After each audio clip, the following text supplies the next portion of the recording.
So in the beginning, God created.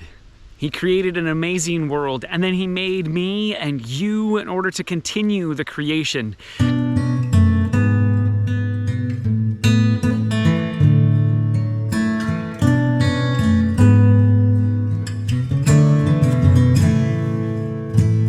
Now, we are sometimes messed up creatures and we sometimes mess things up.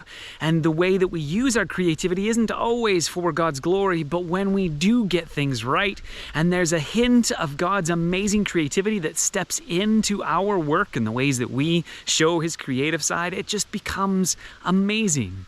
I mean, look at all of the different colors that God creates on the trees, or all of the different animals that he makes. One of the things that I have always found amazing is the number of insects that are in Alberta. It was one of the things that I didn't notice growing up in southern Alberta, but there were just always a lot of bugs around. There's all kinds of ants, all kinds of millipedes and centipedes and all kinds of other creatures that are there. There's locusts and there's grasshoppers and there's all kinds of stuff. There's potato bugs and roly-polies. And anyway, you get the picture.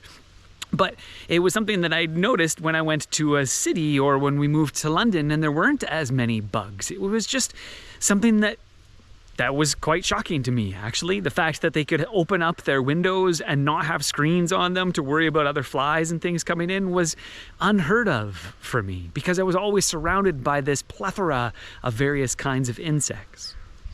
While the Bible opens with this incredible description of God creating the world, I don't think he stopped creating at that point either. He didn't just say, okay, go and do your own thing. I think he's still actively involved in everything, especially as a Christian who believes that the Holy Spirit is sustaining and guiding and maintaining this particular world. Then as things grow and develop and shift and change, God is still creating, still making new things happen, and still bringing to life things that have always happened. I've always loved the variety of different kinds of dogs. If you haven't noticed, I'm kind of an animal person, and my dog right there is a Shih Tzu Yorkie cross. He's a pretty amazing little puppy, aren't you, Digby? Digby, say hi to the camera. Sorry, he's a little shy. There he is.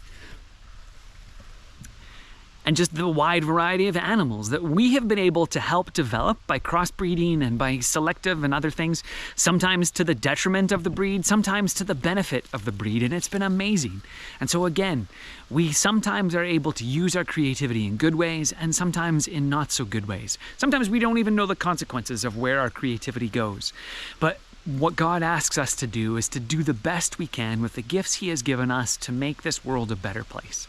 So go out into the world today, create something, make something, change something, solve something, or at least take one step towards doing something. And in doing so, you will image your Creator.